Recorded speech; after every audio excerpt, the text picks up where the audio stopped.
Before we get started, I just want to remind you of something, my friend, and that is this. You were born to do something great with your life. I just had that on my heart today before we get going. I just feel like maybe there's an awful lot of you during this time right now that wonder whether that's true. And maybe you need to be reminded of it. Maybe you're not even sure how you're going to do it again. And I'm here to help you with all of that. But I just want to begin by telling you, you're special. You were born to do something awesome with your life in big ways and in small ways. And that's the whole purpose of this show, is for me to help you max out your life. And so you're stuck with me this week.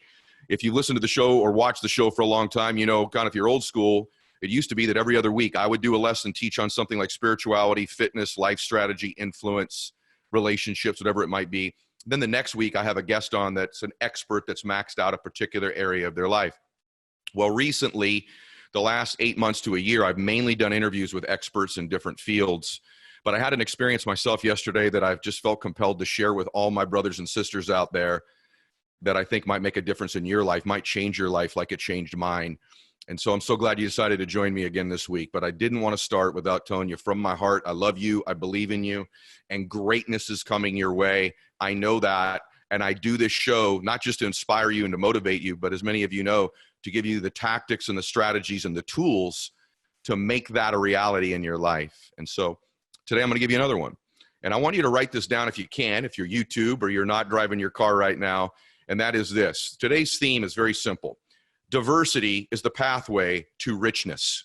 Diversity is the pathway to richness. And I mean diversity in two forms: the people in your life and the experiences of your life. And without that diversity, I'm so concerned in our culture today that I see us become more and more tribal, less and less diverse, both in our friendships and our relationships. We don't talk to each other, we talk at each other. And more we hang around people just like us, don't we? And they kind of reinforce our beliefs and our way of living, and we just kind of go in this circle. It feels good. It's like eating cake. You know, it feels really good, but it doesn't grow us. And then the second thing is the lack of diverse experiences that we're giving ourselves access to. And so I looked up diversity, by the way, in the dictionary, and basically it means variety. We've all heard the saying that variety is the spice of life. And I know during this time with COVID and the global pandemic and high unemployment and political polarization and all the things that are happening, most people say, hey, life ain't so spicy right now. And I want to bring some spice back to your life, and you can do it for free on no budget. That spice, that variety, comes through diversity. So the experience that I had this week that I wanted to share with you, and I can only talk about it for a few minutes because every time I get going, I can't finish sentences. But I dropped my son off at college yesterday, and can't do it. Sorry. My boy left me yesterday. It hit me much harder than I thought it would, and it's hitting me even harder again today. And I think one of the reasons is that I liked our kind of lack of variety, our lack of diversity. I had him under my roof every single day. But what I keep reminding myself of is how amazing these next 4 years can be for my son. Why? Because he's about to have the most diverse experience of his lifetime, isn't he? He's already meeting people that he didn't grow up around, people from different backgrounds, different countries, different economics situations, different religions. He's going to be introduced to different ways of thinking. He's going to have decisions and choices to make, good and bad, isn't he, during these years? But any of you that went to college or have sent a child off to college, it's 4 of the best years of most people's lives. Why? It's the most diverse years of their life. So if that's true for Max, I got to be excited for him, don't I? As emotional as I am for myself. But it's also true for you. It's true for me. There's a direct correlation and connection between the amount of diversity in our life, variety, and how happy we are, how much we're growing. By the way, how wealthy you'll get too. And so when I dropped Max off, I want to tell you first about making decisions. I said, Max, you're going to have a lot of decisions you're going to have to make in your life when you're here for the first time. And when I say diversity and variety and chase diversity and variety, I don't mean things that you are knowingly aware of could be harmful to you. So when you're offered a drug or a particular drink or some situation or decisions you got to make, Max, there's only 2 things you need to remember. So this is the next thing I'd have you all write down. I said, Max, you need to remember who you are as a man, your identity, and number 2, what you stand for. And if every decision comes your way, you just remind yourself, who am I and what do I stand for? And is this choice, this decision consistent with that? Then you'll make the right decision. And I know that for a fact. By the way, for you in your life, who are you and what do you stand for? And have you been living that way recently? Because I think you love all people. I think you want to chase experiences. I think you want memories and moments in your life, and you want to be happier. All of that is in this place that most of us avoid as we get older, which is new things, diverse things, different people, different ways of thinking. You're taught in the world right now, aren't you, man? These people are different. They're your enemy. Everybody in the world, both the left political party and the right political party, will tell you, your life's messed up because of these people. It's not your fault. It's their fault. Both parties do it, right? It's interesting. So many people say, you don't know what it's like to be me. But they seem to be an expert on what it's like to be you. Maybe those of you that think you're an expert on what it's like to be somebody else, or you've got an opinion about somebody's life, ask yourself if you've walked in their shoes. Ask yourself if you've had their experiences. And if you haven't, why don't you start to get to know people like that? And maybe your opinion could evolve or change. Or at least you'd have an experience, wouldn't you, that's unique and different than the one you're having with the same 3, 4, 5 people you talk to that go to the same 3, 4, 5 places. And so you can have diversity right now on no budget. And I'm going to talk about those things with you today.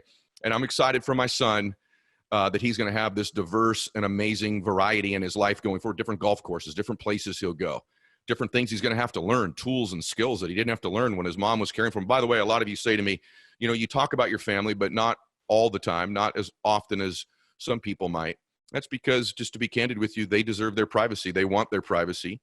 And you'd be surprised when you're a public person, some of the scary things that happen when you expose your family quite too much. But I felt compelled to share that experience with you because it was life-changing for him and it's life-changing for me. And the lesson there is it can be life-changing for you as well. So diversity in all forms. Remember I said diversity in people in your life, and I want you to really evaluate that. The last 90 days or so, how many diverse conversations you have with people that grew up completely differently than you? Different background, different race, different religion, right? Different experience. In your business, how many people that are around you are very different than you? Right? They look different. They talk different. They come from somewhere different. They bring different experiences, perspectives, thoughts, opinions, nuances to the table that are beautiful. See, as a country, we are better together. We're not all the same. People say, we're all the same. No, we're not all the same. And that's what makes it so beautiful. We're not all the same. But together, we're stronger. Some people ask me if I'm going to run for office. I don't know, but I doubt it. But one of the only reasons I would is I would do it to bring people together. I'm so tired of these political parties, the media, everybody, social media, putting us against each other. And the other people, well, we're not the same. We're beautiful combined. Our combined experience, our combined skills, our combined thoughts, our combined lives, our combined souls are better together, are better. I'm not saying everybody's good. I don't believe that. I don't believe everybody should be in your circle. But one of the things that's confusing to a lot of people is they say, well, wait a minute, I listen to you, I listen to social media, it says, hey, keep your circle small, only have people there that support your way of thinking. You're not understanding what that means. So let me clarify it for you. I mean people that support your dreams, that support you, that support who you are and what you stand for, to go back to my conversation with Max. I don't want anybody in my life who doesn't support who I am and what I stand for, right? But I want them to express it. I want them to challenge me. I don't want everybody to think politically the same as me. I don't want everyone to have the same personality as me. If you're a really serious person, wouldn't it be more spicy, more diverse to have some hilarious people around you? If you're a complete right-winger, wouldn't it be just more diverse and interesting at lunch, at dinner, with someone who's on the left, or vice versa? Man, have some women friends, women. Hey guys, how about have some conversations with some ladies that you're not just dating? Just get to know their experience, what they're thinking about, what they fear, what they worry, what they want, what they chase, what their anxieties are, what their dreams are, what their insecurities are, and vice versa. That's how we get better. And so your life, right, if you go, I want to be happier, one of the ways is more diversity. And so if you haven't had a lot of that lately, chase it. There's someone at work that you could reach out to you don't know. Say, I want to get to know you better. Let's have a conversation. Let's have a Zoom. If you can get together, have a cup of coffee, depending on where you live. Tell me about your life. I see at the office when we were there, I don't know anything about you. One of the things that drives my friends crazy is that if they get in an Uber with me or a limo, they know I'm not talking to them, I'm talking to the driver. Anybody who drives me or anything like that, because I believe human beings are gifts, and only is that revealed to you when you open them up. And so I know I interview, kind of one of the things I do here is I interview, but I get to know people. I love people. It drives my friends crazy because they know we get in a car, if it's an hour, Eddie's talking to the driver the whole time. I want to know, where are you from? What's your upbringing? Right? Because they're diverse. That's spice. I already know these other three. I can talk to them later. I want to talk to this person. I was driving last week, example, a guy picked me up. It's from Lebanon. I said, hey man, what's it like there? Take me through it. And I learned a lot. My life's better because I'm not from Lebanon. I've never been to Lebanon. But I had this picture of what it was like. And he's like, actually, where I grew up, man, gated community, middle class, Christians, Jews, Muslims, agnostic, all on my street. And we had street parties and we all got along great. I said, you're kidding me. That wasn't kind of my image. He goes, well, there's places where it's not like that. But where I lived, just like where you would live here. I said, you're kidding me. No way. And we had a great conversation. He's got 3 children.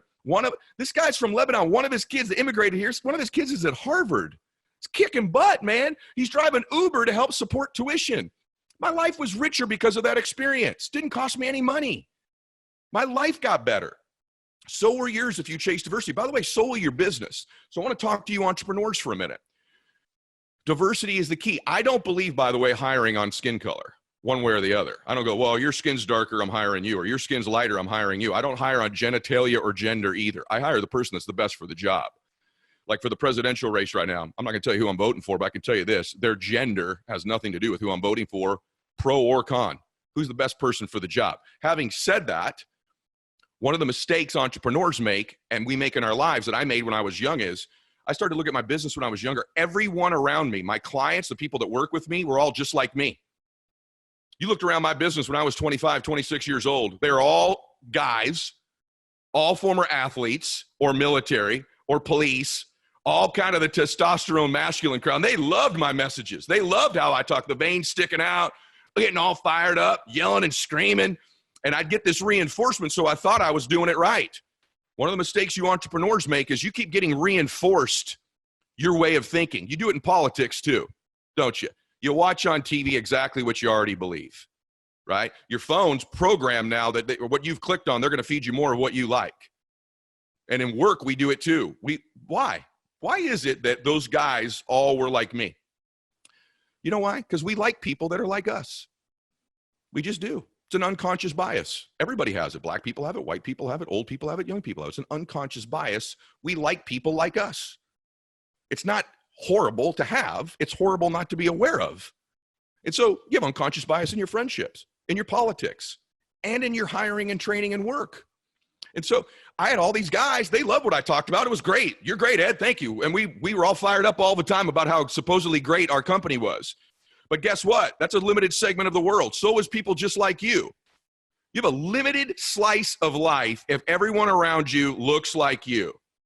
My white friends, how many conversations you had in the last 90 days with a really good friend of yours that's Latin or Chinese or black? My black friends.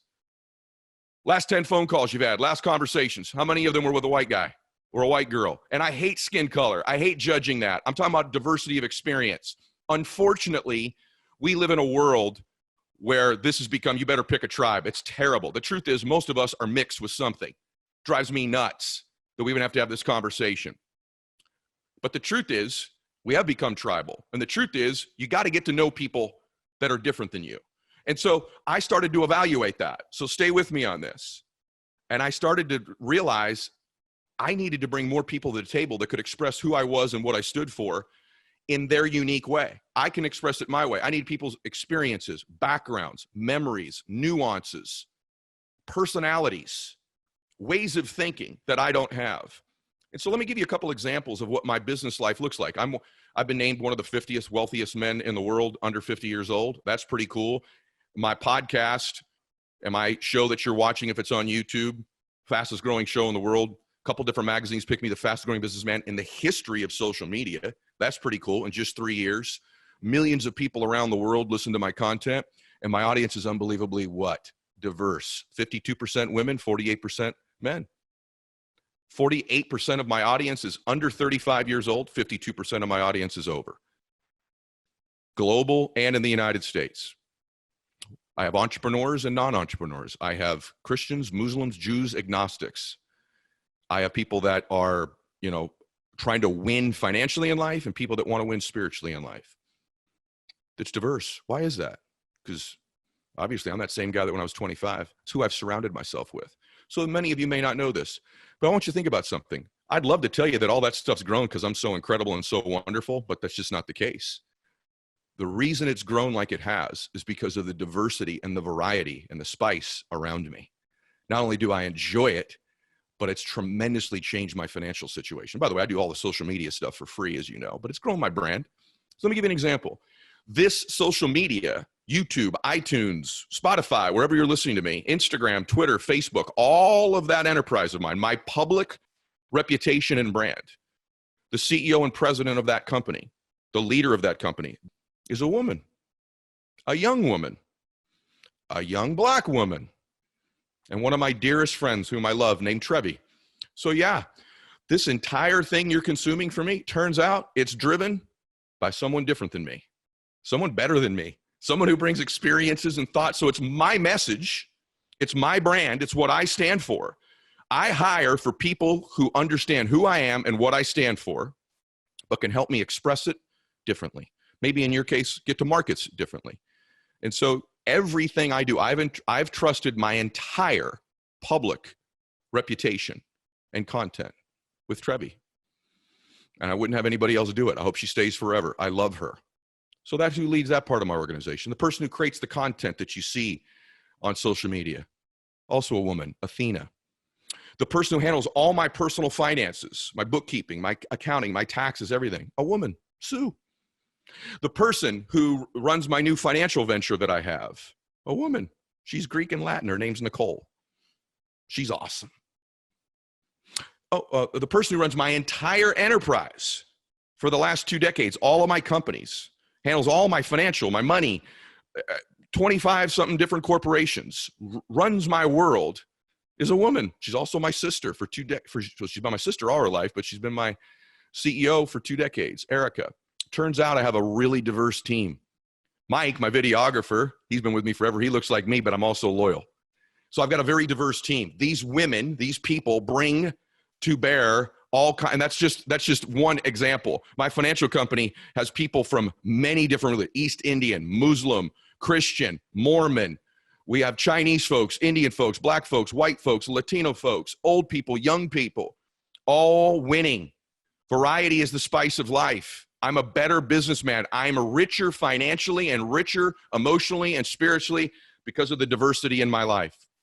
We can learn from everybody. So my challenge to you is take a look at your hiring.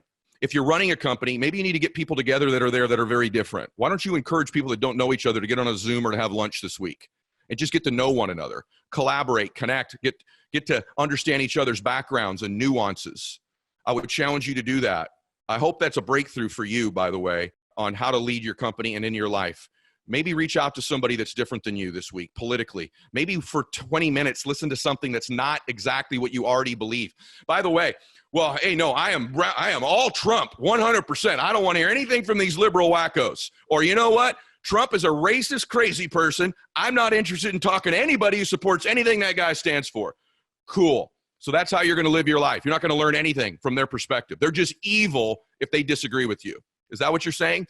Or are you afraid that your beliefs are so weak that one conversation with them, you may get impacted and change? Which is it? Because if you believe it so strongly, they can't change your mind. Just have a conversation, have the experience, and learn. You know what you might find out? There might be something they believe you ought to consider. Maybe one little part of it.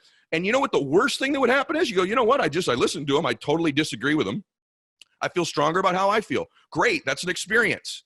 But I can guarantee if you had 10, 12, 20, 30 of these, your life would change. How about this? What could you do that's new for the first time? Think about your life. All the things that have been the greatest moments of your life were new in the first time and diverse, weren't they?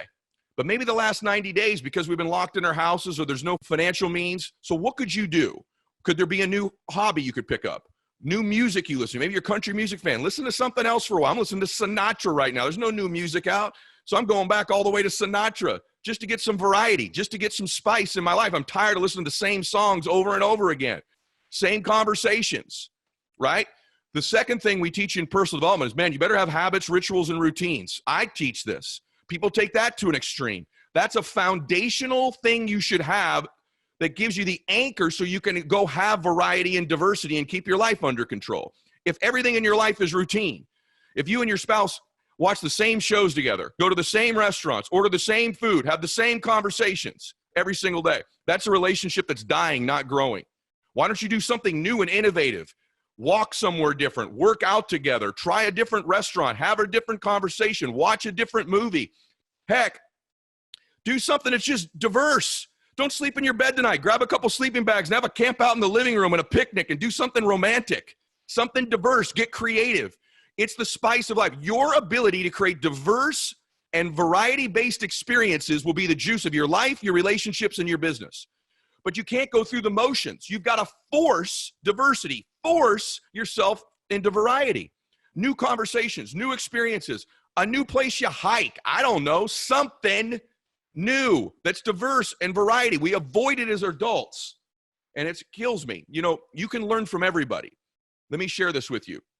You'd say, well, everybody? Yeah. You may not agree, but you can learn. You can learn.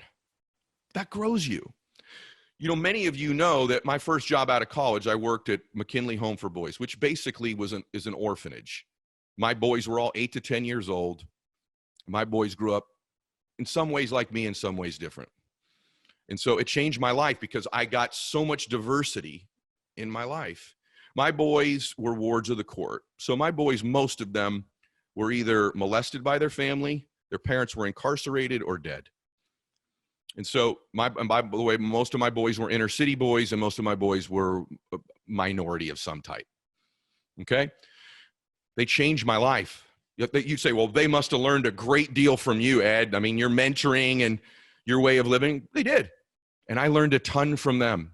So if I could learn from 8 and 9-year-old inner city boys, don't you think you could learn from someone who thinks completely differently than you? Wouldn't that be interesting? By the way, it's one of the great experiences of my life. I still talk about it all the time. Well, what did I learn from those guys? Well, I'll tell you what I learned. I didn't grow up around guys. I grew up middle class. I say lower middle class. My mom and dad keep telling me we were middle class, so I'll default to we were middle class. But I didn't grow up around guys like them. But you know what I learned? I learned to be grateful for the most simple things in my life from them. I remember one day I would walk the boys to school every day, and little Marcus every day would start skipping. We always walked in a line, and he would start skipping. I say, Marcus, get back in line, brother. Okay, Eddie. And he would do it every day. So finally, one day, he skipped again. I said, Marcus, you need to get back in line, man. I'm not going to tell you 3 times. And he looks at me with this beautiful little face. Marcus was an African-American little boy. And he goes, Eddie, okay. I said, what are you so damn excited about, man? He goes, no gunshots on this way to school. Every day there's no gunshots, Mr. Eddie. And I went, yeah, that is cool, Marcus. That is pretty awesome. And I thought, something that simple he was grateful for. What a lesson for me. We're always grateful for the biggest things in our lives. The biggest things in our lives. What about the small things that we take for granted every single day that someone from a different background can teach us is so special. I remember one morning I came in to wake up Jose, and little Jose woke up, and I said, Jose, let's go, brother. It's time to get up, man. And he gets out of bed and he says, Mr. Eddie, and gives me this big hug in the morning. He's a little 8-year-old at the time. And he goes, I love you. I love you. Thank you. I said, for what? He goes, for getting me up every morning. I said, well, of course, brother, we got to get to school.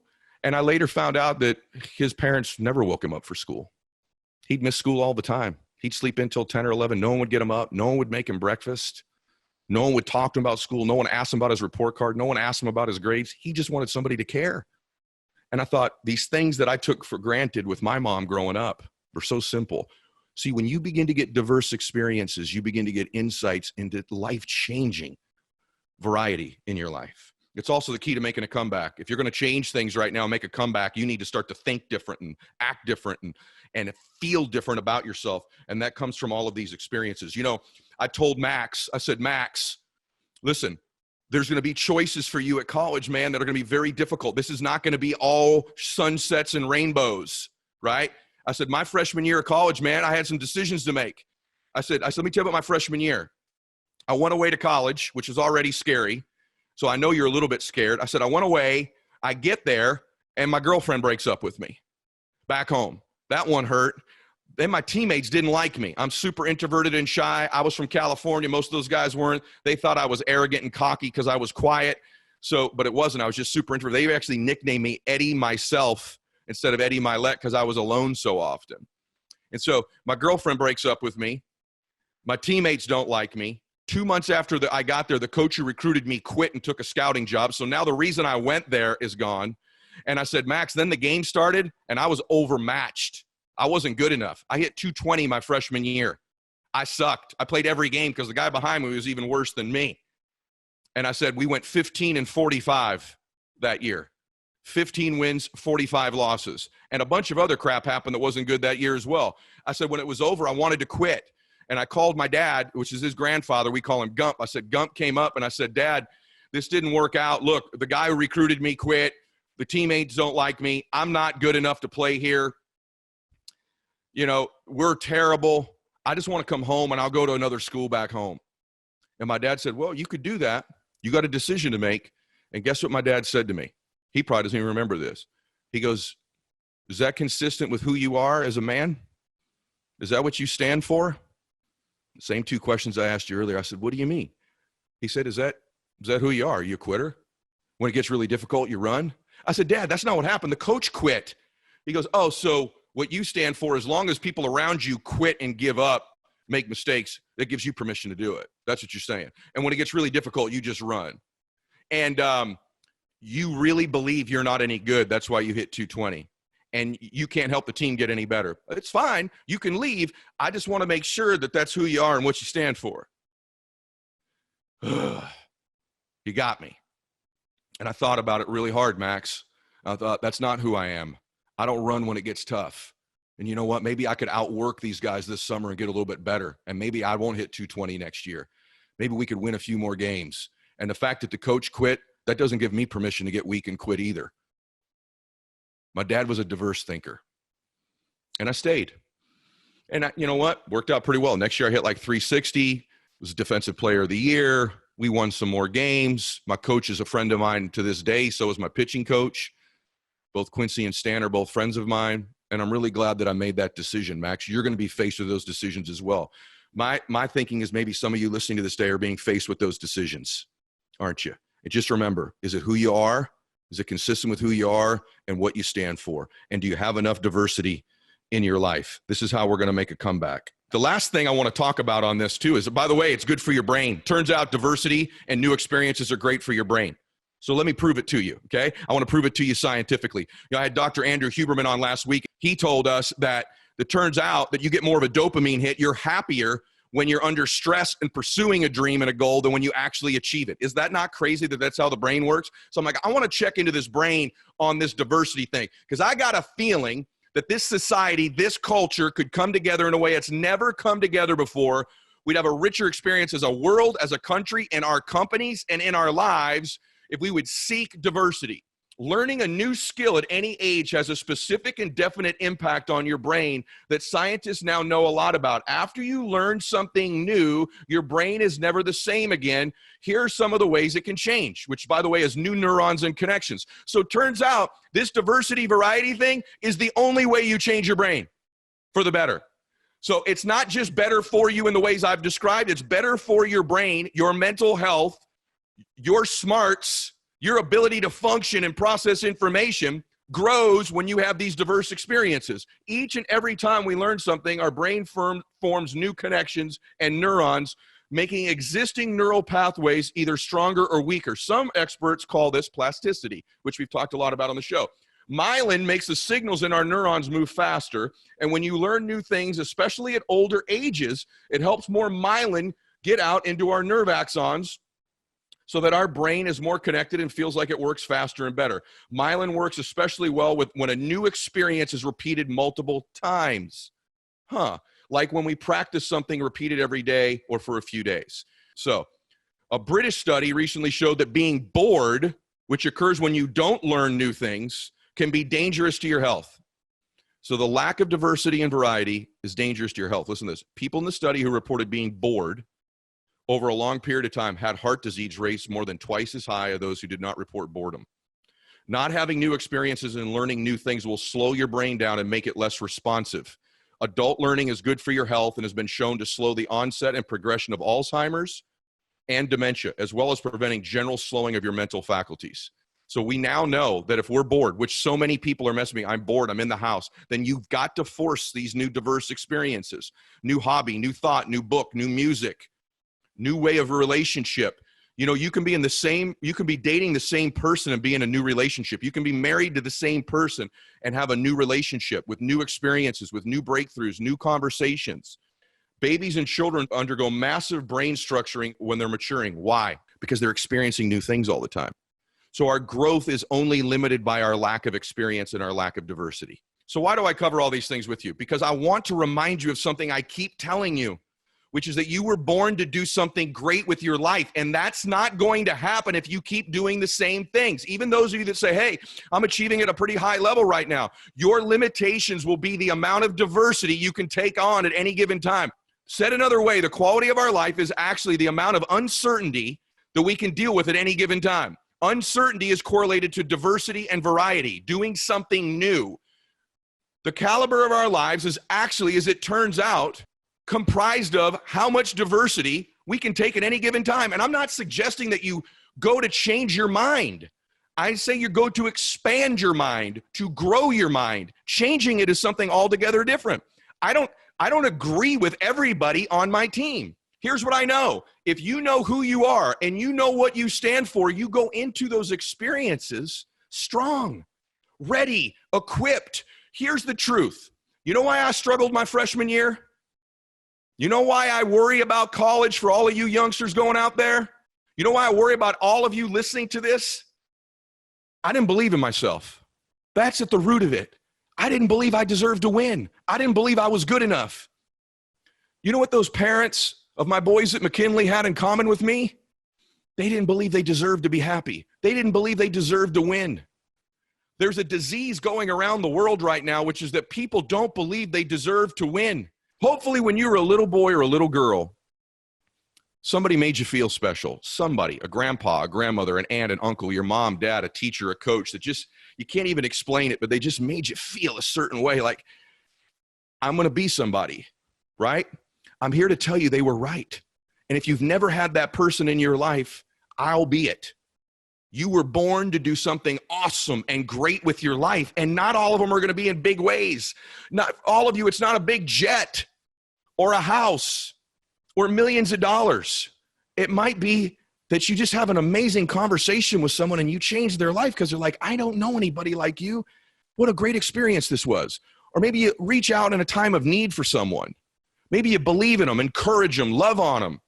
Many of you listen to this, you're not going to make millions of dollars. You're a nurse right now saving lives. You're making a difference in the world. You're a school teacher who's back right now teaching school with your own kids at home and teaching other kids. You're changing the world. You're a startup entrepreneur and no one's in your business and you're bleeding money right now, but you want to be somebody. You're inspiring someone somewhere. You're a great father. You're a great mother. And I want to challenge you to step up in all of those areas. And the way you step up is you must chase variety, chase the spice, because you deserve it. So if anything comes out of today's show, it's that you know you can do something special with your life, and you know that our show is here to help you do it. I know how you grew up. You were kind of an athlete guy, but you were kind of, did you grow up like wealthy, poor, middle class? How'd you grow up? I was very fortunate. I grew up a little bit of everything. So. Okay. My parents were divorced when I was about 5 years old, okay. And they're both entrepreneurs. My mom owned a VCR repair shop. Okay, so okay. Like they took people's and obviously it's not a very lucrative business. Right. My dad owned a pretty large company, an electrical distributor. Okay. That he started when he was 18 years old by buying the spare parts out of an old guy's garage. He started a business out of that. So, okay. My dad became very successful financially, but you would have never know it, and you still wouldn't know it. He's a regular dude. You know, if you saw him walking down the street, he's wearing a Harley Davidson shirt and jean shorts. Okay. And you're like, here's this crazy old dude, but he's a really smart guy, and he's been very successful. My mom and stepdad, we grew up. And that's where I lived. We lived on a gravel road in South County here in Missouri. It's a pretty small house. Like a typical Midwest upbringing. Yeah, nothing crazy. And they ended up becoming very successful. And then when I say very successful, very, very successful, 9-figure company. Whoa. Yeah. Whoa. And then they ended up losing it all. So they went from very poor to very, very wealthy to very, very poor in a very short amount of time, in a span of about 10 years. And it was extremely valuable upbringing because I never knew my dad was successful because he's very like modest type guy. Yep.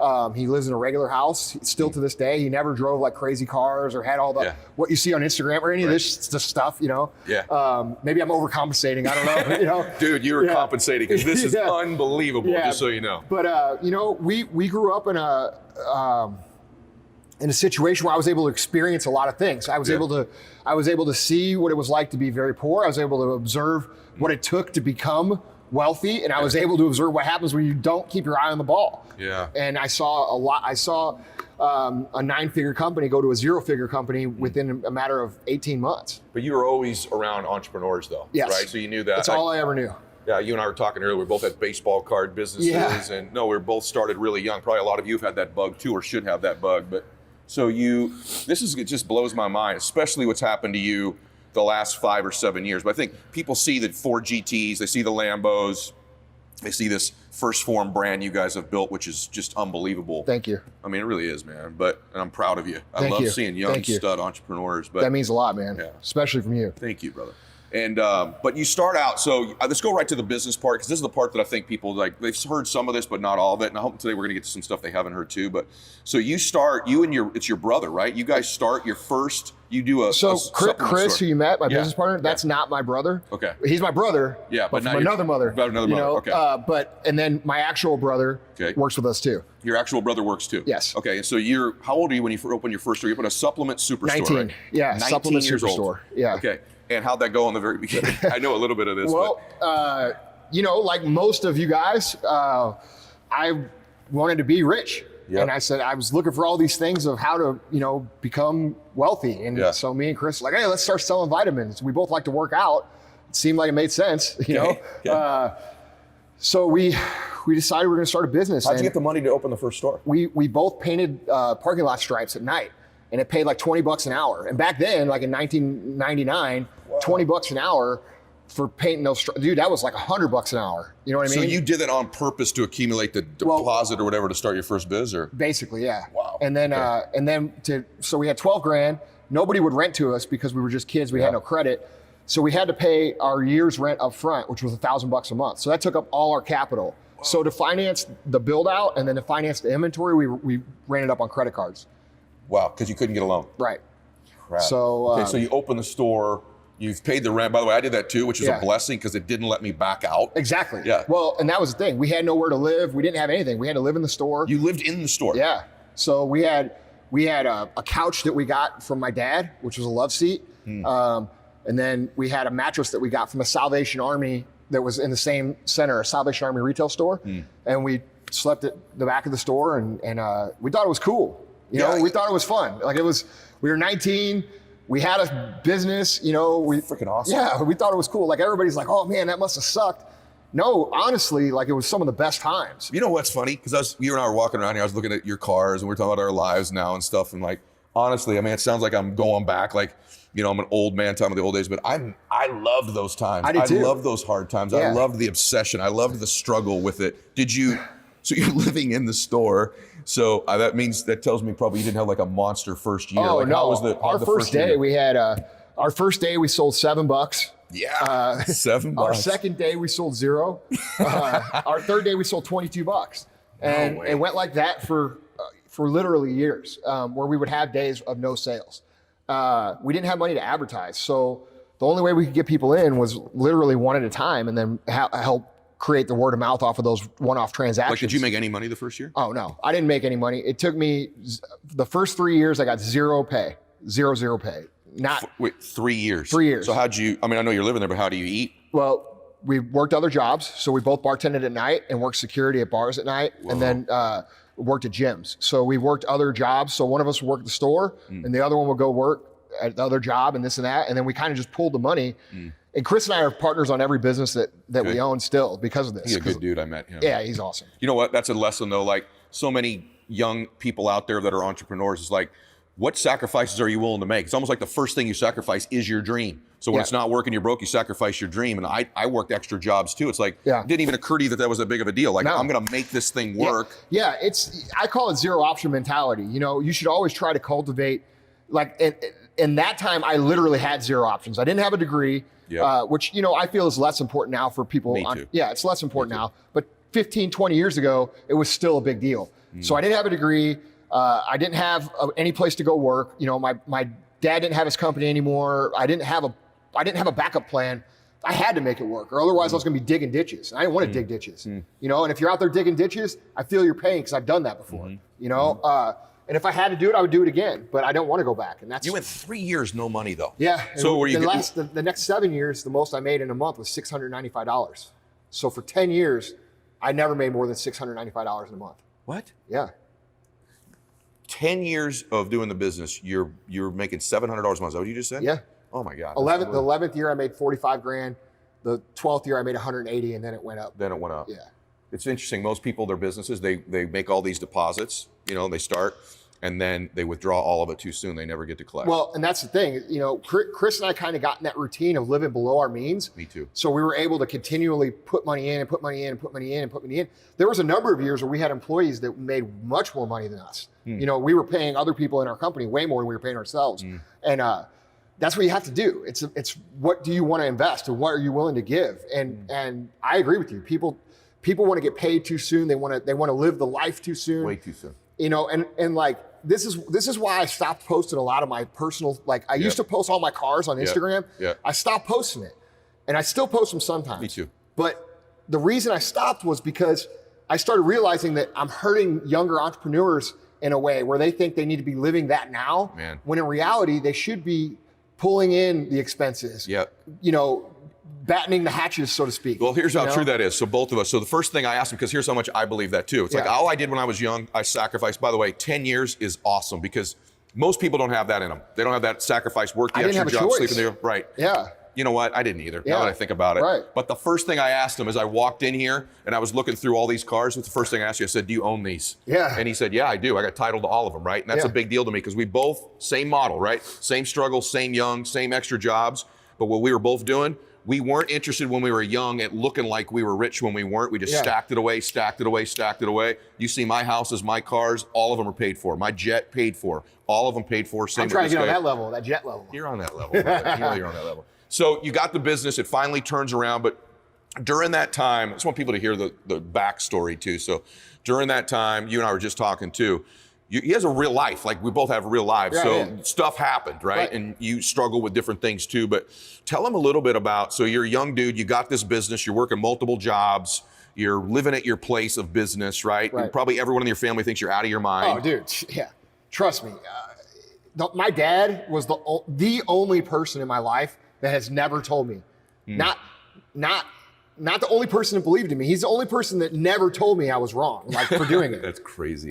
Yeah, and people, and that's why I don't have a lot of sympathy for people when they're like, oh, my so-and-so is telling me this and that. I said, look, dude, nobody's going to believe in you until you've done something. That's right. Have you done anything to make people believe in you? You know, you don't just get people to believe in you. You got to do shit, you know? And you know, that's the way it is. And my dad had done that, so he knew that he knew the grind. He knew the grind. And but 10 years is a long grind. You know what I mean? Like it's totally worth it. Right. But like, what do you have? Like I always say this all the time: is your will to win for sale, right? Yeah. Like most people can be bought. Like enough failure, they'll buy their dream out. They'll buy them out. They'll quit. You couldn't have been bought all those years. You had no money being made. No, and I still couldn't. I mean, I've had 9-figure buyout offers on our companies, 3 of them. And I won't do it because I know what we can do. And now, like I said before, my purpose has changed. My purpose isn't now, you know, let's buy all this cool shit and be a baller like it used to be when I was younger. Now it's, I want my guys, I want my team, I want my people to succeed. And I know what we can create on the back end. And so I don't want to sell that out. We both want you to stack a bunch of money away. We both want you to have great stuff like this and live all that, but we both are just literally talking off camera saying what endures is when you shift from that stuff to wanting to serve other people, because that like never burns out. And you know what's funny about that too is I found that when you switch your focus to other people, your income goes up anyway. Big time. Yeah. Right. It actually takes some pressure off you, Yeah. oddly, right? Yeah. It's like, I don't know how to explain it, but it takes pressure off you. Go back a little bit in the beginning. Just want to talk about this because we were talking about it. I didn't even notice it, but Yeah. you pointed to your face to me and said, hey, Yeah. I've had stuff happen, man. Like, Yeah. not all this was just business grind. Because Yeah. a lot of you that are watching this too, your business isn't where you'd like it to be maybe, or your life isn't. Like, Right. stuff happens outside of business that can distract us too, right? There's issues with your family, there's health, there's all kinds of stuff that happens outside your business too. So Yeah. tell them, how'd you get these scars? What happened? So when I was in college, like we said, we had to work other jobs while and we were also going to school, by the way, until I did all this. But I was walking home from one of my jobs, and I was walking home with a girl that I was good friends with, and I ended up getting stabbed. Is the long story, the short story of it. I got an altercation. This dude, she was Mexican, and this guy was calling her some racial slurs, and I'm a young testosterone-filled dude. I'm not going to deal with that. Right. It's not my personality to deal with that kind of shit anyway. Yep. I'm an athlete like you, and you know how athletes are. Like, dude, it's gonna get physical. Yep, it's about to be physical. Yeah, and we got in an argument, and I turned my back, and when I turned my back, he stabbed me, and he stabbed me here, and he stabbed me here, and in my back, and I had 160 stitches in my face. Still no feeling in this side of my face at all. The last thing I remember on the way to the hospital was the EMT on the radio saying, "I don't know how to stop the bleeding." Oh my God. And I'm thinking in my head, I'm like, all right, I'm gonna die for sure, because like it was like what you see in the movie, like blood was squirting out, like, and so basically that's incredible. Yeah, so that was the easy part of it. The hard part of it was what happened after that. My face was very swollen, it was very deformed. It looks really good now because it's been 15 years since it happened. But I worked retail, and I had people coming in to the retail store every day, and they would do one of two things. They would either look at the floor when they talked to me because they didn't want to stare at my face, or they would say, "Dude, what happened to your fucking face?" And I'm like, I'm getting this all the time, and really, honestly, I would have rather people say that to me than look at the floor. Like, how like Yes. when you see someone who's got a handicap or they have a disability, our tendency is to not want to stare, so we overcompensate by looking away. You're right. Don't do that because it makes people feel really shitty. Yeah. Okay, and I know that from experience. And but anyway, I went through very bad depression. My face was messed up. I was a young man. I thought my life was over. I thought my business wasn't succeeding.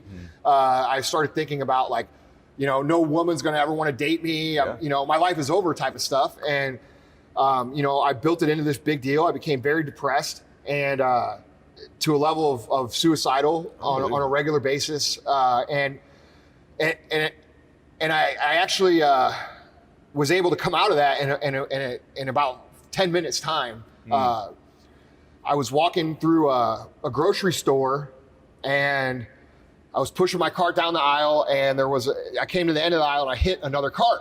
And I looked over at the person who ran in the cart, and I looked at him, and I couldn't tell if it was a man or a woman because they were so badly burned. Like their hands, their face, completely unrecognizable of a man or a woman. And I looked up, and it was a woman, by the way, and she looked at me, and she looked right at my face. She goes, "Man, what the fuck happened to your face?" and dude, I like start dying laughing, like, because she knows what I've been through, and I know what she's been through. And it turns out what happened was she had been in a plane crash, and her whole family had been killed in a plane crash, and she was the only person to survive. And we sat there and we talked for like 10, 15 minutes, about what had happened to her and what had happened to me, and we had a good laugh about it. We like laughed at other people, like how they were so dumb for like looking at the floor, like all the stuff we just talked about. Yeah. And it changed my perspective immediately. I went from feeling bad, I went from being depressed, I went from having all these struggles to saying, you know what, this is not bad. Like this is not even this is a good thing. And so I chose to start seeing it as something that would eventually teach me something. And it turns out it ended up being really good for business, because back then when Chris and I would go to trade shows, nobody knew who we were. All right. Okay. After I got stabbed and my face was swollen, I had scars all over it, I would talk to people and they would remember me. So I would go to these trade shows and people would be like, they'd be like, oh, hey, you know, those guys from Supplement Superstore. And they'd be like, no, we don't know those. No, you know Andy, the dude with the scars on his face. No way. Yeah, and so what happened was people started remembering us because of it. Yeah, and now they know Andy the multimillionaire, but then it was Andy the dude with the scars on his face. But you know what? When you try so hard to stand out, and it's important in business to stand out and be memorable, I was blessed with an opportunity to make me naturally memorable. Wow. And so it ended up serving me, and that's how I see it now. I actually see it as one of the best things that ever happened to me. I believe that too. By the way, that's probably my favorite story I've ever had on the show, right there. That's probably my favorite story. And let me tell you the reason why.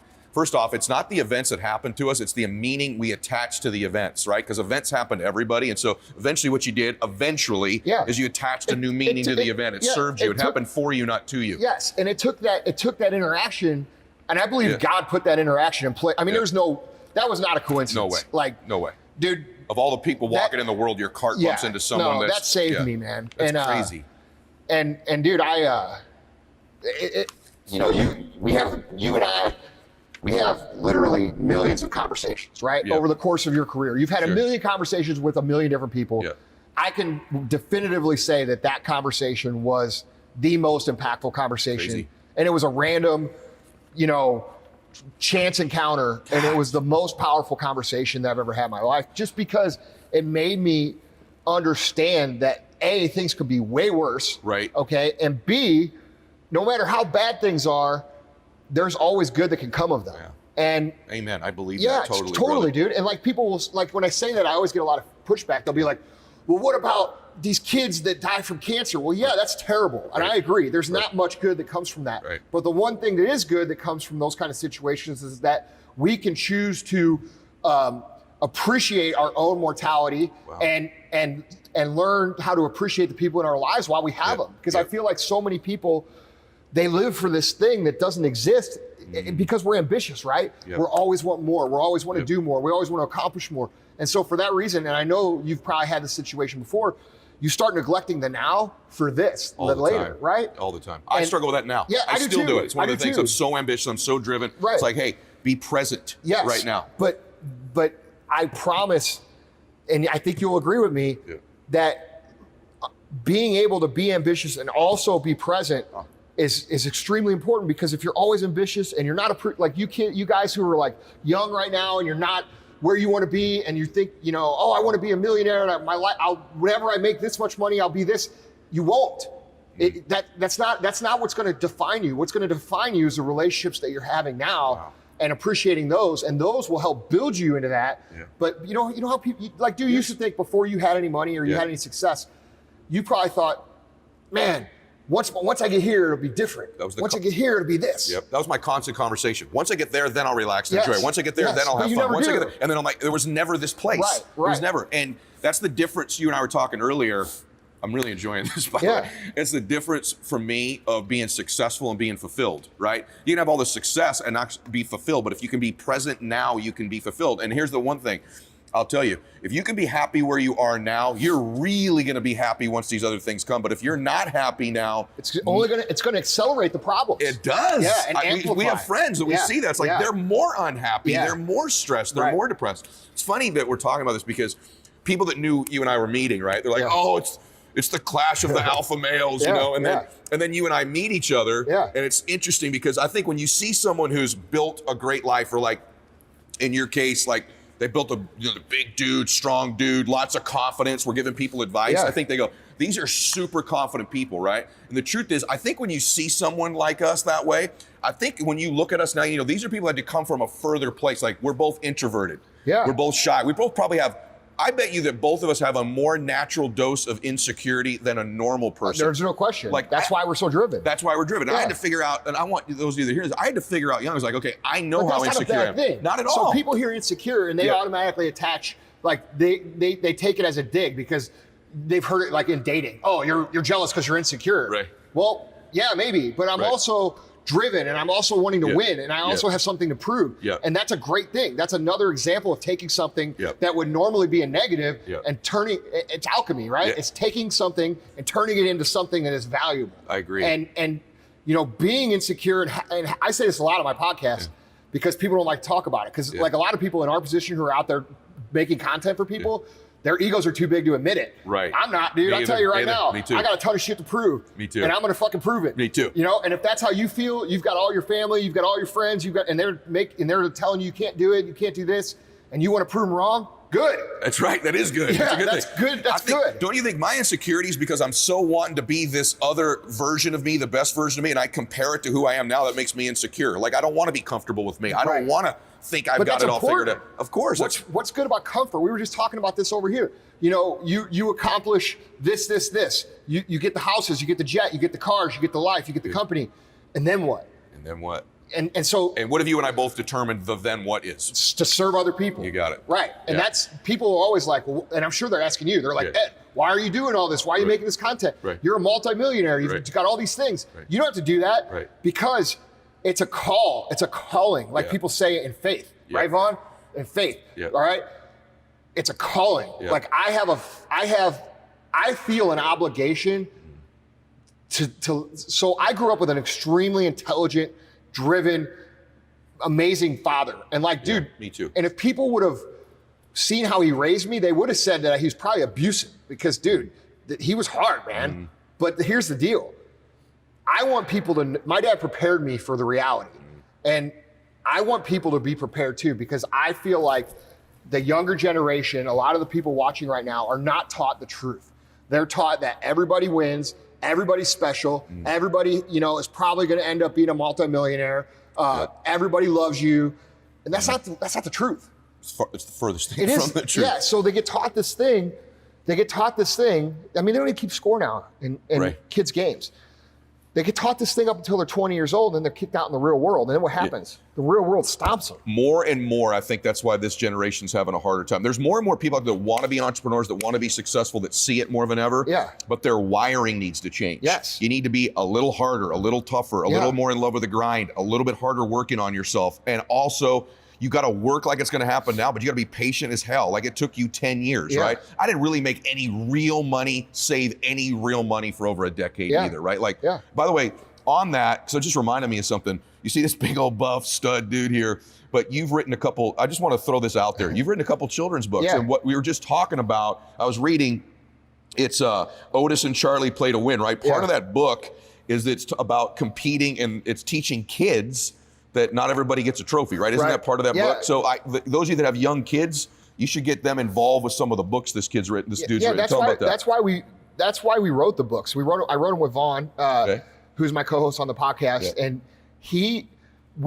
our purpose of what we do, and while we do monetize some things, our purpose of doing this was not to, let's just make more money. Our purpose of doing this was to help reverse what is being taught to this generation. When you and I grew up, we were both athletes. We were taught to fucking win. Absolutely. And I don't even know if I can curse on this show. You can curse on the show. Okay. It's fine. But we were taught to win. We were taught to go out, do our best, and win, and not feel bad about it. Be a good sport, but don't feel bad about it. Now these kids are taught that winning is wrong, and it's not okay. Unreal. And if you win, you should feel bad. Like that's not. You could paint the ideal picture all you want, but that's not reality. That's right. And my goal with the books, and this is why I haven't written an adult book. My goal is to make an impact. And I feel like if we're going to make an impact, we've got to start with the youngest generation. Love it, brother. You know, and how do they get the books? They go to Amazon? Yeah, just Amazon. It's Otis and Charlie. Because we were both talking about, it just occurred to me when you said, it's like we're talking about all this rewiring, you know, people in their 20s and 30s and 40s and 50s need to go through. I think it's awesome that you're starting to grab them when they're 2, 3, 4, 5, 6, 7 years old. A lot of parents would DM me and they'd say, man, I wish I could teach my kids all this stuff. They want their kids to know this stuff, but they don't know how to teach them. Yeah. So that was the book. The book is a tool for parents that want to teach their kids the reality, but don't know exactly how. They realize something is off with what they've been taught, and it's not the actual truth. I mean, what are we taught? We're taught this: go to school, get a degree, get a job, and and eventually you'll have enough money to retire, which you won't, by the way. You will not, right? And they don't tell you that you're going to be in debt your whole life, and they don't. The real truth is this: go to school, get a degree, get a job, get yourself in debt so that you're required to work for somebody. your whole life. That's right. You have to work. They ought to tell you the first day of college. It's a human resource that the system is designed to squeeze the juice out of. That's exactly. And by the way, that's why one of my goals is that we start to get more entrepreneurship in colleges, right? If they're going to have to go, because the first day of college, they ought to go, hey, look, here's what your life is likely to be. You're going to come out here with a couple $100,000 in debt. You're going to up at 50 years old. You're not going to have $50,000 saved. You're going to be in debt and divorced at least once. That's literally the program you're on, right? And it's like someone ought to tell you that up front. So when you sign up for it, I'd rather sign up for the program where I go through 4, 5, 10 years of struggle as an entrepreneur, and on the other side, I'm in my man cave like this and helping other people. Right? That's the program I want to be on. Even if you work inside of a company, the values of being an entrepreneur still will help you become successful and valuable. 100%. Because there's a lot of people out there watching that might not ever own their own company. But maybe they work inside of a company that has a nice upside. You got it. There's some equity in there or something you could do. So those people still, if they learn the skills of entrepreneurship, they can become valuable within a system. 100%. You know what I mean? And by the way, eventually have your eye on starting your own deal. Exactly. Right? If there's, my advice, people say, do I have to start a business? No, but you better be somewhere where there's equity or ownership for you eventually. And if there's no play for that, I don't have any wealthy friends who get a W-2 for 50 years of their life. Eventually, you got to get a 1099. Eventually, you got to be able to sell something, make something, or earn something. That's at least how I feel. No, I agree.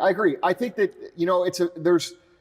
I do believe, and some people don't believe this, but I do believe that entrepreneurship is somewhat a skill. I feel like so do I. I feel like certain people have it, and not everybody can have it. Okay. Now that makes people upset when I say that, because I always get bad emails. They say, "Oh, well, I could be an entrepreneur." Maybe you can. Right. But like Gary, my friend Gary Vaynerchuk, he puts it this way: everybody can go play basketball. Right. But not everybody's going to be LeBron James. I agree with that. Okay, and I do too. I agree with that too.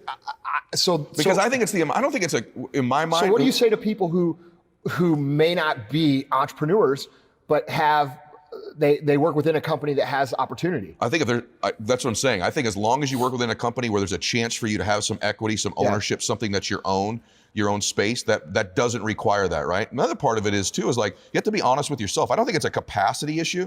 I think it's a threshold of pain issue, a desire issue, a work ethic issue. And not everybody is wired for that because they're passionate about other things. They're more passionate about, being charitable, or they're more passionate about, doing stuff with kids. There may be just things you do that your passion isn't being an entrepreneur. I think if your passion's to be an entrepreneur, like you and I had this calling. Oh, when we were kids, dude, I sold baseball cards, sold snow cones, I sold light bulbs door to door. Dude, I mean. And you're an athlete. Like you always wanted to be, here's what I just really think.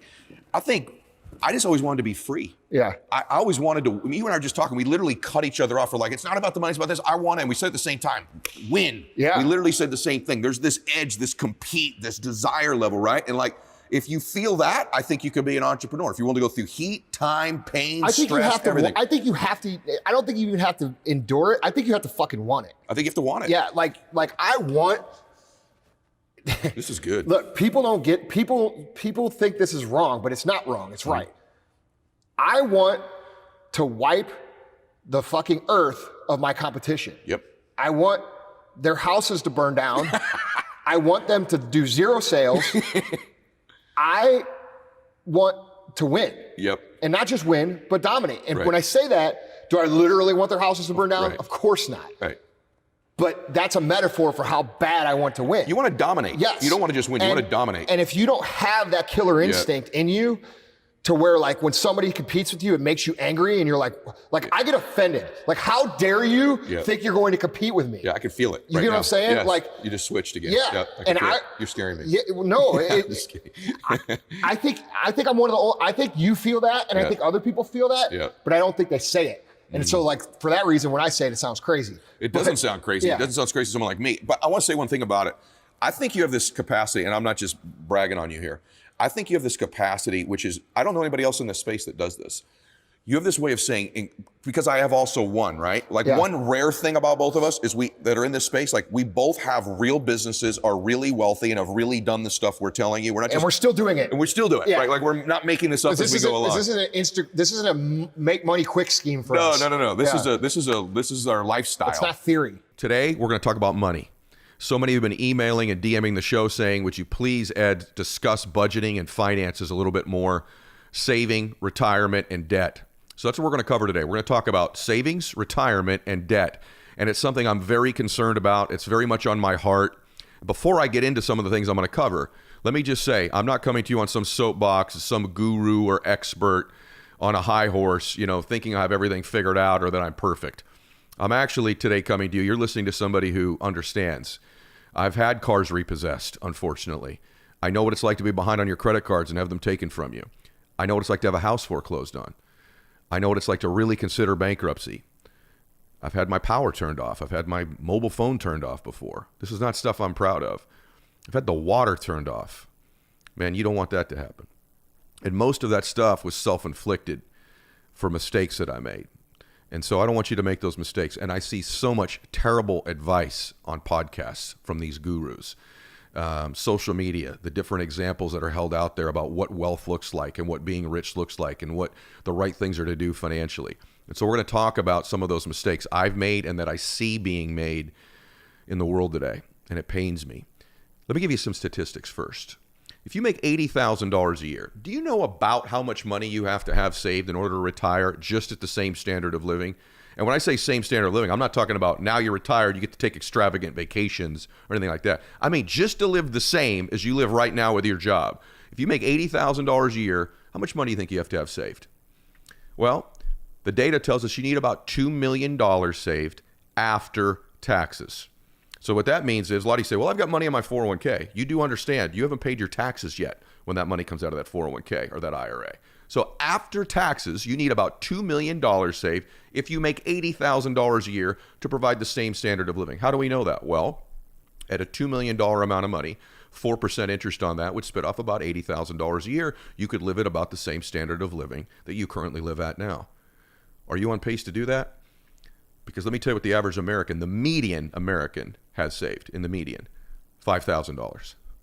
$5,000 is the median. There's a difference between the median and the average. The median is the person in the middle. The average is when you take all of the affluent people, wealthy people, and all the people that have nothing.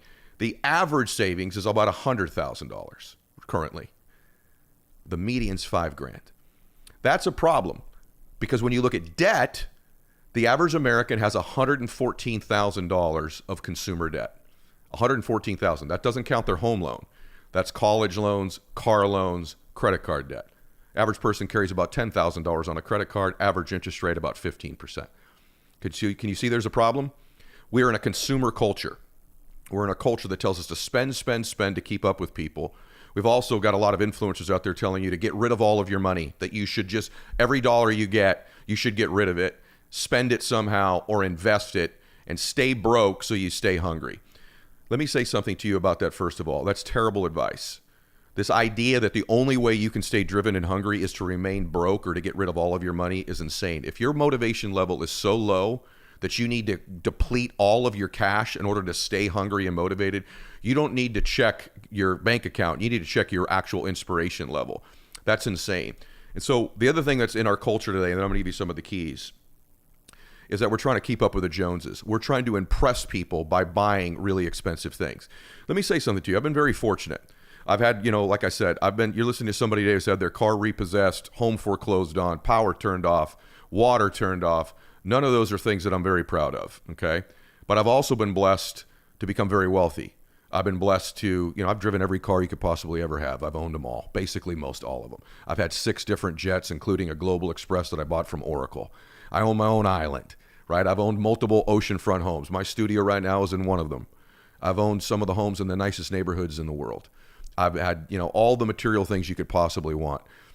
And let me tell you something, they're really nice to have, but you can't enjoy them if you're broke. Living in a really nice house that you can't afford and that you're sweating the payment on all the time is no way to live. And trying to keep up with people, to impress people who don't care by buying stuff you don't need is insane. And I see it happening. And so striving to impress people with material things, let me just say this to you up front, doesn't work. It doesn't impress them. And for the few that it does impress, those are the wrong types of people. You want people to be impressed with the content of your character, with the way you live your life, the way you treat your family and other people. And if to get them to be impressed by you, you need a particular purse or a particular jacket or pair of shoes, those are people whose approval you don't want anyway. Yet we seek it, don't we, to keep up with people. We're in a consumer culture, which is why consumer debt is so high relative to savings. And by the way, if you're a young person listening, you go, well, I don't care about retirement. That's 30, 40 years away. First off, it's going to happen faster than you think. But let me ask you this. Do you want to be in control of your life? Do you want to be able to call the shots and not have the world dictate shots to you?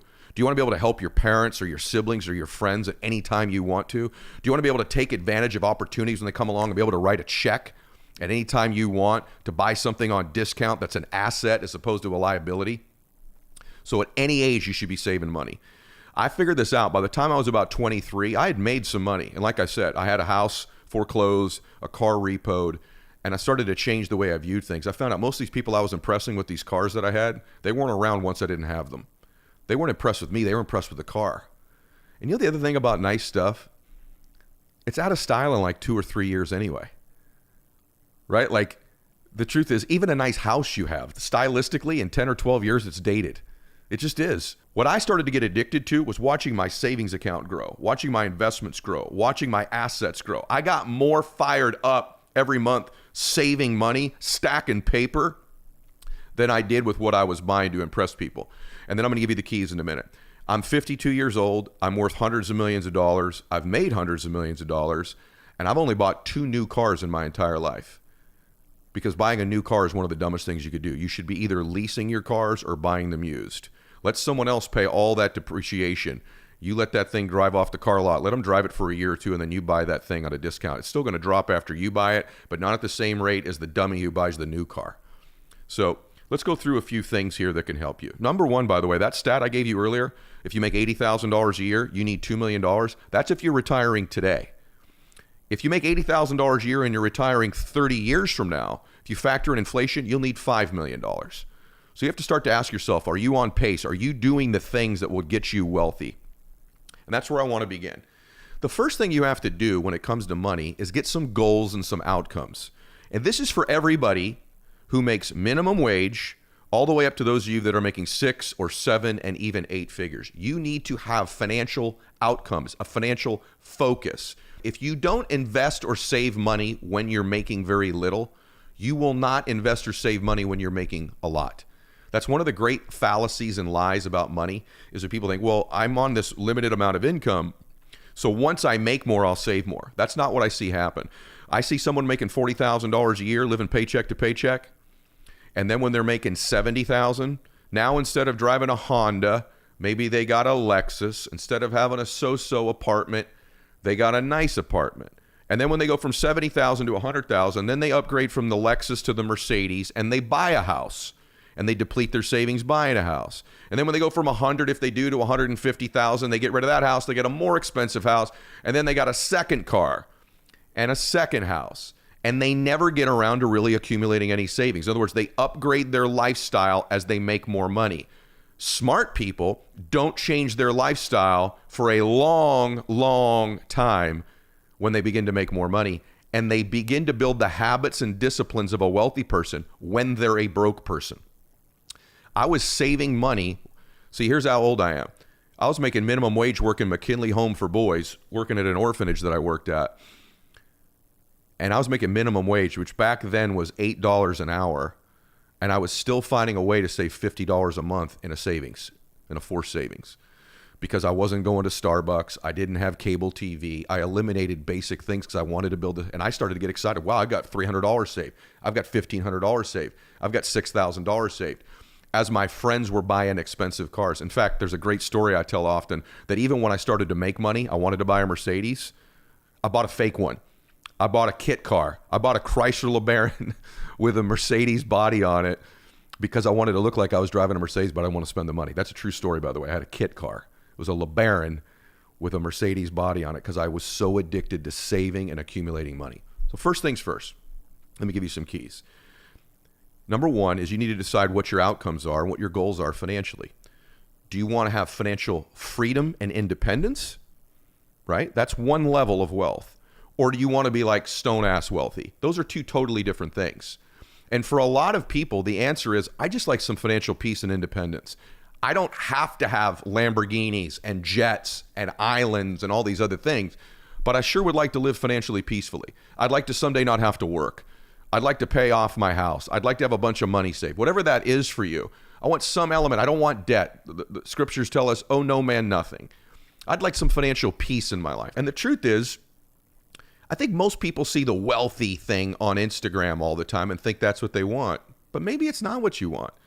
Maybe the truth is you just like more time. If you could save enough money to pay all your bills and have your house taken care of and some basic stuff, maybe you'd like to take more time off. And if you're one of those people who say, money's not that big of a deal to me, I get that.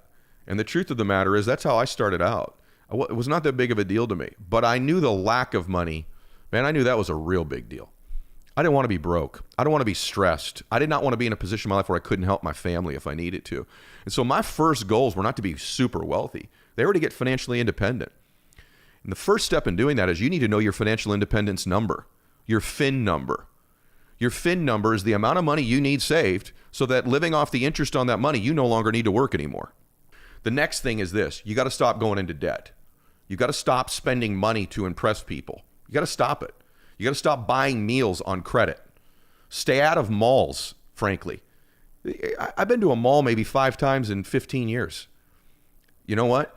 Monitor and really be smart about your Amazon account. Don't have people shipping you stuff you don't need to your house. Take a look at all your subscriptions. Do you need all of them? Do you need every single one of those subscriptions, or could you eliminate some of those things if you're on a budget and start to put that money into savings? The next thing is to understand the distinction between 3 separate things. You need an emergency fund set up. An emergency fund is 3 to 6 months of your current expenses accessible at any given time. You need that money set aside. That's in case of a job loss, car breaks down, somebody needs some help, emergency. Quite frankly, life's just going to happen. So the first things first is you need 3 to 6 months of money set aside in an emergency fund. You should start to make that your goal and your ambition and start chipping away at doing that. If you're someone making a lot of money right now, carve that amount out and put it to the side. The second thing that you need to do is you need to have savings. Savings is just money that you're accumulating that in case you need it, it's there for a rainy day. You should have some savings. Anybody who tells you you shouldn't is wrong. Okay, you should have some measure of savings. And then the third thing is investing. That's money you're going to take that has some risk to it that you're going to try to get rates of return on. And I'm not going to tell you where to put that money today, but I can tell you that you need an emergency fund, savings, and then investments. The only advice I'll give you on saving money, because I'm licensed, I can't recommend particular investments. What I will say to you is this: if you can't explain it to me, you shouldn't be putting your money in it. If you can't understand it and explain it back to me, it's not the place for you to be putting your money yet. And if you don't have a financial professional in your life who can explain things to you in a basic way so that you can understand them, you have to ask yourself why they're confusing you. You have to ask yourself that, right? Sometimes people like to make things seem very sophisticated and complex so that you think you need them and that maybe potentially you make a bad decision. You ought to be able to explain to me why your money's in there and how it works and what it's doing. And anybody can do it. Even somebody who doesn't want to know a lot about financial education, doesn't matter. You should be able to do that. Okay, so that's number one. The next thing is, as soon as you can afford it, make sure you have a competent tax person and CPA in your life. If you're someone making a lot of money, you really need a good tax person in your life, a professional, competent tax or CPA, and you probably ought to be working with somebody who can help you with your money as well. Make sure you have a financial game plan and direct it, and make sure you're running a budget. Now, in my budget recommendations, here's what I'm going to ask you to do. I'm going to ask you to take the first 30% of your money, if you can afford it, 30% of your money, and give it to your tithing and to pay yourself first. If you can't do 30%, if it's down to even 10%, carve something out that you're going to give away, and carve something out because of the law of reciprocity, and carve something out that you pay yourself first every month. Take it off the top. Don't pay yourself last because you're never going to get paid. If you make $3,000 a month, take $50 and pay yourself first, and now you make $29.50 a month. You say, Ed, that sounds good. You're a rich guy. Listen, I spend every single dollar I do every month. I understand it. I've lived on minimum wage, and I'm telling you that even when I lived on minimum wage, I found a way to pay myself first. You need to get in control of your life, and the way you get in control of your life is you first control your spending. You control your budgeting. You control your financial discipline. You begin to make this a massive priority in your life, that you're going to become somebody who is financially in control. Because if you start the habits of being financially in control, eventually you will be in control and you will call the shots in your life. So please budget and begin to save your money, and don't invest in something you can't. Get clear on what you want. And if you're younger, start saving money now. You'll build the habits of trust me, I'm 52 years old. I started doing this in my early 20s, and I really believe that's why I'm wealthy. Stay with me on this. There's a bunch of people you see on social media that won't be rich someday, that look rich right now. I have more friends in my life, listen to me, those of you that are making a little bit of money, that used to be rich than that currently are. I've watched them go seasons of 5 or 8 or 10 years where they were balling. They were making real money. They were driving the nice car, the nice vacation. They bought this or that. And then bam, things changed. They got caught with their pants down financially. They had no money saved, no cash, debt up to their eyeballs. You're not. And so I have more friends that used to be rich than currently are because they weren't in control of themselves. They didn't have delayed gratification. They had no financial discipline, no budget, no game plan, no goals, no outcome. Now, when it comes to your investments, let me just say this to you. There's lots of places to save money. I can't recommend it. I know kind of the cool thing right now, and I've made a lot of money in real estate. That's a great place. Start flipping houses. That's one of the real vogue things. That's great, and maybe that is what you should be doing. But you're one bad flip away from being broke too, which is why you still need cash saved. How about having a plan in your life where if it goes bad, you're still okay? And I'm not talking about, I know maybe you listen to that, you go, well, Ed, that's just a luxury I don't have. Of course you do. You can save some money. There are ways to do it. And if you're not making enough money, then you need to get a second job. Work a second job. I've had multiple jobs at any given time, many times. When I was an entrepreneur, many times I had to go back and get a night job to support my entrepreneurial hustle.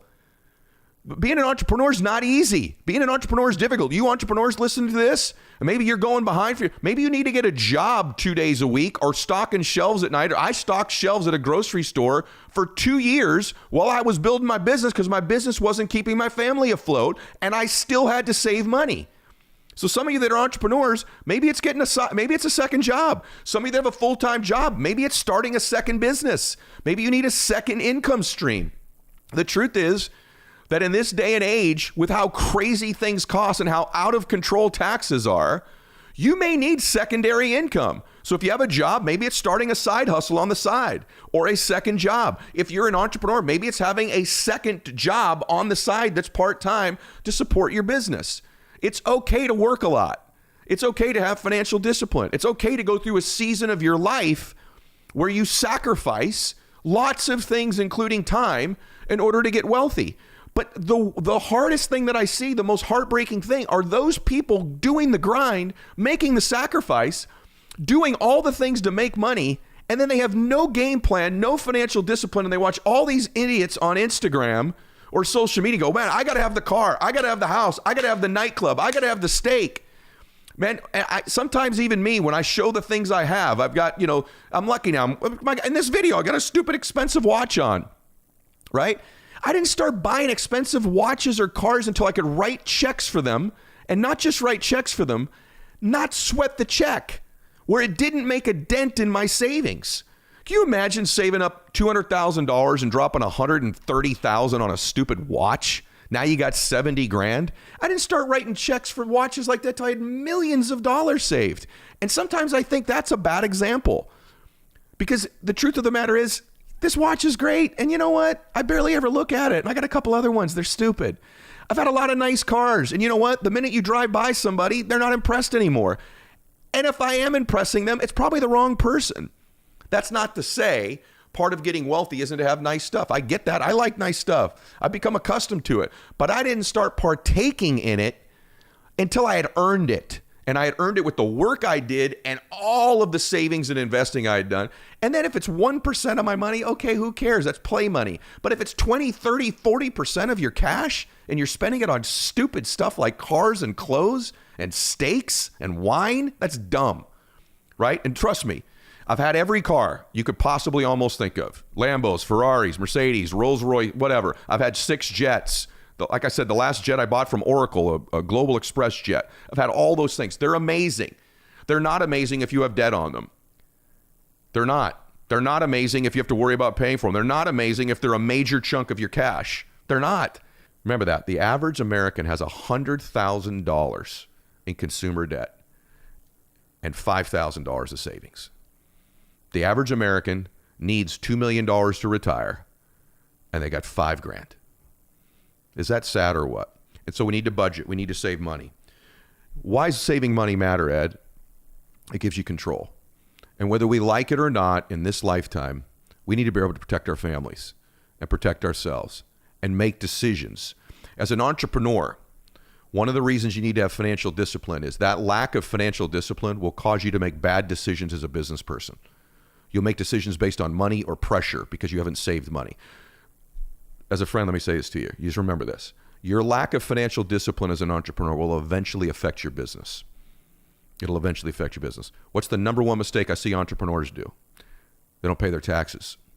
They get behind on taxes. They say, wow, I made $30,000 last month. No, you didn't. You made $30,000 if you're a 1099, you're self-employed, you're 1099, real estate agent, insurance agent, business owner. You made $30,000 last month before taxes.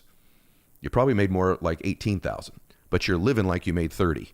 Those of you that are employees that have a job, it's your lack of discipline saving money. It's your lack of having a game plan. It's running up debt that you don't need. And again, I'm not trying to be insensitive to anybody who doesn't have, a lot of income coming in. I've lived that way. I lived in a single parent. I lived in a family where my mother stayed home and raised our family, the most important job on the planet. And we had one income, which was my dad's. And I know what that can look like. I remember one time when my dad lost his job and how absolutely destroyed our family was and worried about what was going to come when my dad was unemployed for a while. And thank God my dad had an emergency fund and we had money to live off for those months where he was finding work. And so this stuff matters. It has ramifications. Begin to educate yourself. Evaluate what you drive if you're on a budget. Do you need to drive that car? Or could you get something less expensive, reduce the payment, or actually cash something out and do something with that savings? Evaluate what you subscribe to, your subscriptions. Get serious and get focused. And stop caring what people think about what your stuff is. I promise you, nobody cares that matters. Nobody does. And I want to say this to you about real estate. A lot of you ask me about real estate. I think that's a great place. I do not believe it's the only place, though. And so begin to educate yourself about the different places you could put money. But the most important thing is to begin to build the habits so that you become long-term financially independent and maybe stone-ass wealthy. And for those of you that are making money, please don't be one of these people that was rich just for a little while or successful just for a little while. That you had this tremendous blessing of making some money, maybe more than you've ever made for a little window of time, and you blew it on stuff, and you didn't save and accumulate and invest. Don't go into debt that you don't need to. Some debt is good debt. We all know this. Debt on liabilities is terrible. Debt on cars, debt on clothes, debt on food, debt on stuff you don't need. That's terrible. Debt on assets, everyone says, well, that's great. Well, maybe. I mean, sometimes it's great. You still got to buy the right property at the right price. It's still got to be something you can afford and handle, right? Just because it's debt on an asset doesn't make it good debt. It just means it's definitely not stupid, right? I've had so many friends that were doing pretty well for a while, and now they're not. And they're not because their lack of savings created pressure in the bad times. And when the bad times came, because they were under pressure unnecessarily, they should have had money saved and invested. But because they didn't, they made bad decisions under pressure. And ultimately, those decisions were made because of financial pressure. And that financial pressure ruined their businesses. Had they just saved money in the good times, they could have rode out the bad times. And so this is the same whether you have a business or a family. You've got to plan for winter. Listen to me. Winter comes in everyone's life. There's 4 seasons for a reason. There's summer, spring, winter, and fall. And that metaphorically is true in our lives. You're going to have a spring in your life probably at some point where you've got some financial opportunities and it's going to be sunny out in the summer. And then there's going to be a time where you start to have anxiety and things begin to change. The leaves of your life begin to change and you can feel it maybe not the way you want it to, which is fall. And ultimately, there's going to be a winter. In all of our lives, there's a financial winter. There's a winter where we lose our job or our car breaks down or there's a disaster or a family need or our income in our business drops or we just have massive expenses in a short window of time that we have to make. So that winter is going to come. Please prepare for winter. Whether you don't make a lot of money or you do make a lot of money, I can tell you this, if you begin to develop the habits of budgeting and have an emergency fund and saving money and staying out of stupid debt, right? And investing after your savings, wherever you believe that that's appropriate. when you have those habits and you make good choices and you begin to live in some financial harmony and peace consistent with your values, that when winter comes, you can ride it out. I've had probably 4 or 5 winters since my mid-20s, and I've been able to ride them out. And if I can be really candid with you, because I had saved a lot of cash, I was able to make a lot of money during other people's winters when they had to sell their house or their business or their asset. I could buy them at a discount because I had cash or I had investments.